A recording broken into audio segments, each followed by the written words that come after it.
कहानी की शुरुआत 1959 से होती है, जब एक ट्रेन में हेलबॉय अपनी पार्टनर जो के साथ सफर कर रहा था। हेलबॉय और जो दोनों बीपीआरडी में काम करते थे। बीपीआरडी का काम सुपरनेचुरल चीजों पर रिसर्च करना था। हेलबॉय और जो के पास एक बॉक्स था जिसमें उन्होंने एक क्रिएचर को बंद कर रखा था, क्योंकि वो इस क्रिएचर को बीपीआरडी के हवाले करने वाले थे। उनके साथ एक बॉडीगार्ड भी था जो हेलबॉय से पूछता है आखिर इस बॉक्स में क्या है, जिस पर हेलबॉय कहता है इस बॉक्स में एक खतरनाक स्पाइडर है। उसी वक्त ट्रेन एक जंगल से गुजरती है। हेलबॉय फील करता है यहाँ जरूर कोई ना कोई गड़बड़ है। तभी अचानक वो बॉक्स खुल जाता है। उसमें से स्पाइडर बाहर निकलकर बॉडीगार्ड पर हमला करके उसे जान से मार देता है। हेलबॉय अपनी गन से स्पाइडर को शूट करने लगता है, लेकिन तभी ट्रेन का वो डब्बा उलट जाता है और जंगल में जा गिरता है। स्पाइडर हेलबॉय पर हमला करता है, लेकिन हेलबॉय एक लकड़ी उठाकर उसके पेट में घुसा देता है, तो स्पाइडर खुद को बचाने के लिए साइज में छोटा हो जाता है। हेलबॉय स्पाइडर को पकड़ने के लिए जाता है तो स्पाइडर तेजी से एक टनल में गिरकर वहाँ से भाग निकलता है। हेलबॉय और जो सोचने लगते हैं इस सुनसान जंगल के बीच में टनल कैसे हो सकता है। वो जल्द से जल्द बीपीआरडी को स्पाइडर के हाथों से निकलने के बारे में खबर करना चाहते थे। उन दोनों के पास इस जंगल के बीच में से निकलने के लिए कोई गाड़ी नहीं थी, इसलिए वो पैदल ही जंगल में चलने लगते हैं। कुछ देर चलने के बाद उन्हें जंगल में एक घर नजर आता है जहाँ एक औरत खड़ी हुई थी। दोनों उस औरत से मदद मांगते हैं,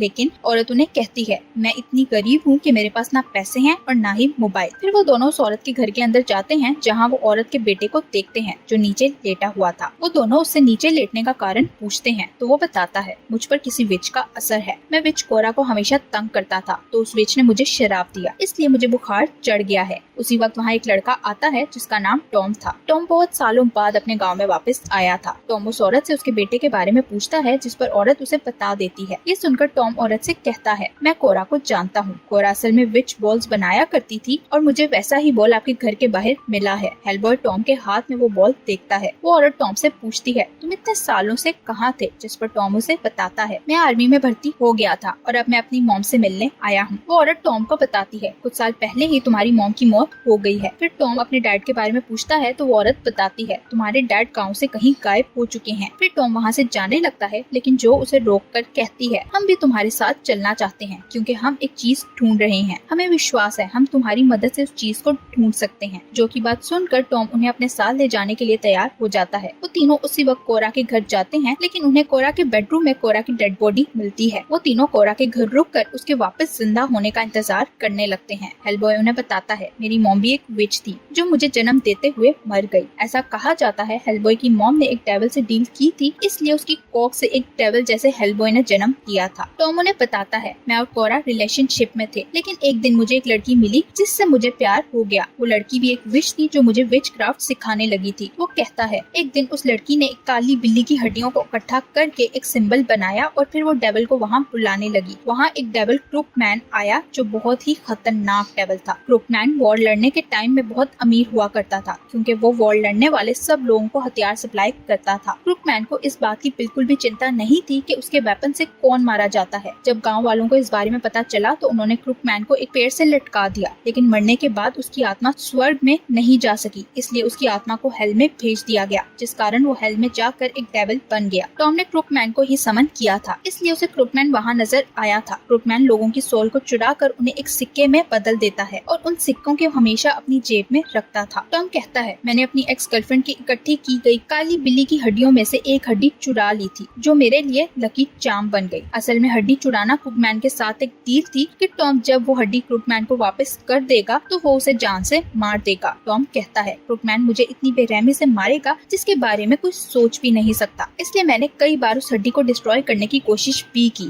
लेकिन ये हड्डी मेरे पास से कहीं जाती ही नहीं। इस हड्डी में बहुत शक्ति है, इसलिए क्रूकमैन चाहता है मैं हड्डी उसे वापस कर दूं। यही वजह है कि क्रूकमैन ने मेरी मॉम को मार दिया और मेरे डैड भी इसीलिए गायब हैं। वो कहता है मैं जानता हूँ मेरे डैड क्रूकमैन के पास ही हैं। तभी उन्हें वहाँ एक रकून नजर आता है जो कोरा की डेड बॉडी के मुंह में घुस जाता है, जिसके बाद कोरा जिंदा हो जाती है। कोरा टॉम को वहाँ देखकर चिल्लाने लगती है। फिर वो टॉम से कहती है तुम्हारे यहाँ से जाने के बाद मुझे क्रूकमैन और तुम्हारी एक्स ने बहुत तंग किया, इसलिए मैं किसी जानवर का रूप लेकर ही यहाँ से बाहर निकलती हूँ ताकि वो लोग मुझे ना ढूंढ सके। उन लोगों ने कोरा के पति और बच्चों को भी मार दिया था। उसी वक्त वहाँ टॉम की एक्स आती है जो एक घोड़े पर आई थी। टॉम उससे पूछता है तुम यहाँ क्यों आई हो, तो वो बताती है क्रूकमैन जान चुका है कि तुम यहाँ आ गए हो, इसलिए अब तुम्हें वो हड्डी वापस कर देनी चाहिए। ये कहकर एक्स उड़कर वहाँ से चली जाती है। टॉम देखता है वो अपना घोड़ा तो यहीं छोड़ गई है। तभी अचानक घोड़ा नीचे गिर जाता है और नीचे गिरते ही वो घोड़ा टॉम के डैड में बदल जाता है। टॉम समझ जाता है उन लोगों ने मिलकर उसके डैड को घोड़ा बना दिया था। टॉम के डैड उसे कहते हैं उन लोगों ने मुझे बहुत तकलीफ दी है। ये कहते ही उनकी मौत हो जाती है। टॉम का अब इस दुनिया में कोई नहीं बचा था, इसलिए वो उस हड्डी को क्रूकमैन को वापस करने का सोचता है। अगली सुबह वो लोग चर्च जाने के लिए निकलते हैं ताकि टॉम के डैड को दफना सकें। रास्ते में हेलबॉय को फील होता है कोई उन पर नजर रखे हुए है। तभी कोरा जो उसे कहती है मैं जानती हूँ तुम विचक्राफ्ट जानती हो। उसकी बात सुनकर जो कहती है मैं सिर्फ विचक्राफ्ट पर रिसर्च कर रही हूँ, इसलिए मैंने बहुत सारे मंत्र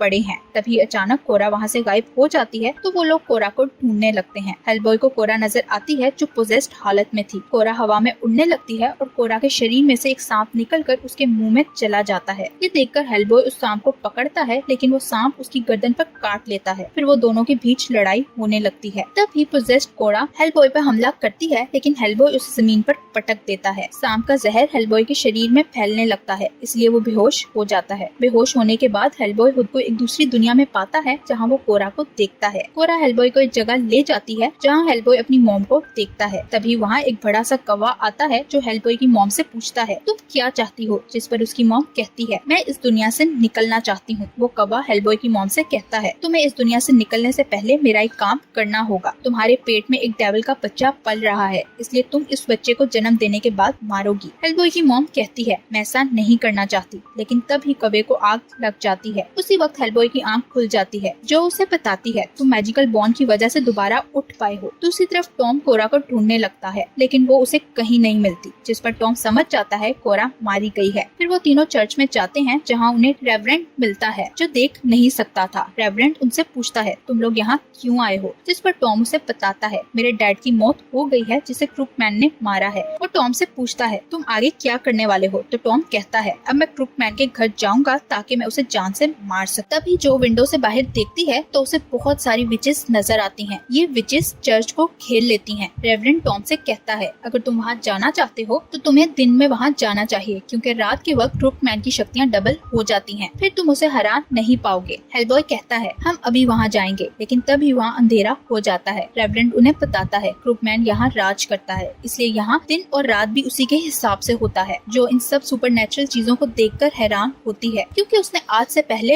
ऐसी सुपरनैचुरल चीजें नहीं देखी थी। वो लोग डिसाइड करते हैं वो लोग रात यहीं बिताएंगे, लेकिन तभी टॉम की एक्स वहाँ आती है। वो बाहर से टॉम को आवाज देती है ताकि टॉम बाहर जाकर उसे हड्डी दे दे। उसकी आवाज सुनकर टॉम बाहर जाता है और वो दोनों बातें करने लगते हैं। और उसी वक्त क्रूकमैन भी वहाँ आ जाता है, जिसे देखकर टॉम पूरी तरह डर जाता है। क्रूकमैन टॉम से कहता है जो हड्डी तुमने चुराई थी वो अब मुझे वापस कर दो, क्योंकि मुझे ये हड्डी हर कीमत पर चाहिए। टॉम उससे पूछता है अगर मैं वो हड्डी तुम्हें वापस कर दूंगा तो क्या तुम मुझे जाने दोगे, जिस पर क्रूकमैन हाँ कहता है। उसकी बात सुनकर टॉम तुरंत हड्डी देने के लिए उसके पास जाने लगता है, लेकिन उसी वक्त हेलबॉय पीछे आकर टॉम को हड्डी देने से रोक देता है। हेलबॉय क्रूकमैन से कहता है मैं तुमसे बिल्कुल भी नहीं डरता, इसलिए टॉम भी तुम्हारे आगे नहीं झुकेगा। ये सुन के क्रूकमैन कहता है मैं तुम्हें बहुत अच्छे से जानता हूँ, मैंने तुम्हारी मॉम को भी देखा था जो एक विच थी। तुम्हारी मॉम ने मुझे ही समन किया था और मैंने ही तुम्हारी मॉम को वरदान दिया था जिसकी वजह से वो तुम्हें जन्म दे सकी। हेलबॉय ने सपने में जो बड़ा सा कौवा देखा था वो असल में क्रूकमैन ही था, जो हेल में कौवे के रूप में एक डेविल था। हेलबॉय उसकी बात को इग्नोर कर देता है, जो क्रूकमैन को अच्छा नहीं लगता, इसलिए वो हेलबॉय पर हमला करता है और उसके शरीर में बहुत सारी रोड्स घुसा देता है। फिर क्रूकमैन रेवरेंड को आवाज देकर कहता है अगर तुम चाहो तो मैं तुम्हारी नजर तुम्हें वापस दिला सकता हूँ, लेकिन रेवरेंड मना कर देता है। ये सुनकर क्रूकमैन जमीन पर हाथ मारता है और कब्र से बहुत सारे मुर्दे बाहर निकाल लेता है ताकि वो चर्च में जाकर उन लोगों पर हमला कर सके। मुर्दे चर्च में जाने लगते हैं तो हेलबॉय उनसे लड़ने लगता है। उधर रेवरेंड एक बड़े से लोहे का टुकड़ा उठाकर टॉम से कहता है तुम्हें अंदाजा नहीं है कि इस हड्डी में कितनी शक्ति है। टॉम उस हड्डी की शक्ति की मदद से लोहे के टुकड़े पर क्रॉस का निशान बनाता है। फिर वो लोहे का टुकड़ा हेलबॉय को देते हैं, जिसकी मदद से वो उन मुर्दों से लड़ने लगता है। हेलबॉय बाहर जाकर उस लोहे के टुकड़े से क्रूकमैन के सर पर वार करता है, जिससे वहाँ एक तेज रोशनी फैल जाती है, जिस कारण वहाँ मौजूद सब लोग बेहोश हो जाते हैं। हेलबॉय को जब होश आता है तो वो देखता है वहाँ उजाला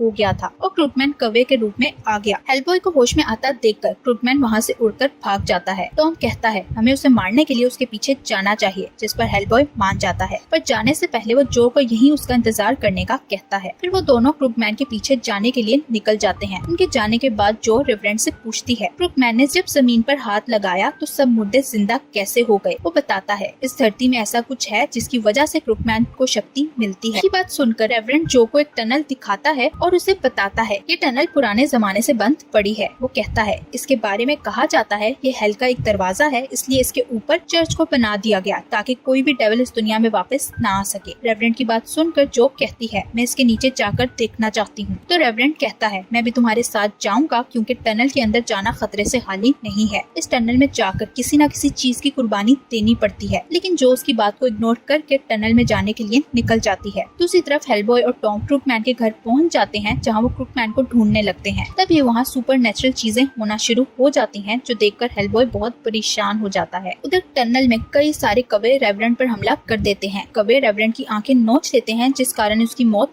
हो जाती है। रेवरेंड ने कहा था इस टनल में जाकर किसी न किसी चीज का सेक्रीफाइस देना पड़ता है, इसलिए उसने खुद को ही कुर्बान कर दिया था। रेवरेंड मरने से पहले जो को वहाँ से भगा देता है तो जो टनल के दूसरे हिस्से में जाती है जहाँ उसे वही स्पाइडर नजर आता है जो उसके हाथों से निकल गया था। क्रूकमैन के घर में टॉम की एक्स आती है और टॉम पर हमला कर देती है। टॉम हड्डी को उसके खिलाफ इस्तेमाल करता है और उसे विंडो से बाहर फेंक देता है। इधर हेलबॉय एक रूम में जाता है जहाँ वो अपनी मॉम को देखता है जो हेलबॉय से कहती है मैं कभी नहीं चाहती थी कि मैं तुम्हें जन्म दूं, जिस पर हेलबॉय कहता है मैं भी कभी नहीं चाहता था कि मैं तुम्हारा बेटा बनूं। उसकी मॉम से कहती है ये डेविल मुझे इस दुनिया से भेजना नहीं चाहता, इसलिए मैं चाहती हूँ तू मुझे मार कर इस दुनिया से भेज दो। हेलबॉय अपनी मॉम को मारने के लिए गन उठाता है। वहाँ जो स्पाइडर को देखकर डर जाती है। स्पाइडर जो पर हमला करने लगता है तो जो मंत्र पढ़ने लगती है। उन मंत्रों की वजह से स्पाइडर को चोट लगती है और वो नीचे गिर जाता है। दूसरी तरफ हेलबॉय भी बेहोश हो जाता है। वो भी जो के पढ़े गए मंत्रों की वजह से होश में आ गया था। वो देखता है उसने गन अपनी मॉम पर नहीं बल्कि खुद पर तान रखी थी। क्रूकमैन ने जानकर हेलबॉय को ऐसा सपना दिखाया था ताकि वो खुद को खुद ही मार डाले। हेलबॉय के सामने क्रूकमैन आता है तो वो हेलबॉय के साथ लड़ने लगता है। क्रूकमैन अपनी शक्तियों की मदद से हेलबॉय पर वार करता है, लेकिन तभी वहाँ टॉम आ जाता है जो क्रूकमैन की तरफ कोरा की विच बॉल फेंकता है जो उसके मुंह में चली जाती है। बॉल उसके मुंह में जाते ही वो कमजोर पड़ने लगता है और उसका शरीर हिल नहीं पाता। इस मौके का फायदा उठाकर हेलबॉय क्रूकमैन के सर पर वार कर देता है जिससे क्रूकमैन की मौत हो जाती है और उसकी आत्मा आजाद हो जाती है। उसके मरने के बाद वो दोनों चर्च जाते हैं जहाँ उन्हें टॉम की एक्स नजर आती है जो अपने असली रूप में आ गई थी। असल में वो एक बूढ़ी औरत, लेकिन क्रूकमैन ने उसे जवान कर रखा था। वो दोनों से बंदी बना लेते हैं। फिर वो वापस चर्च में जाते हैं जहाँ हेलबॉय को जो मिलती है जो हेलबॉय को सारी बात बताती है कि मैं स्पाइडर को दोबारा पकड़ने में कामयाब हो गई हूँ। ये सुनकर हेलबॉय बहुत खुश होता है। फिर वो टॉम को उसके गाँव में छोड़कर खुद अपने अगले सफर को निकल जाते हैं। रास्ते में उन्हें एक सेलफोन नजर आता है जो सेलफोन उठाकर अपने डिपार्टमेंट कॉल कर देती है। डिपार्टमेंट वाले वहाँ आकर उन दोनों को ले जाते हैं और यही इस मूवी की एंडिंग हो जाती है। Thank you for watching.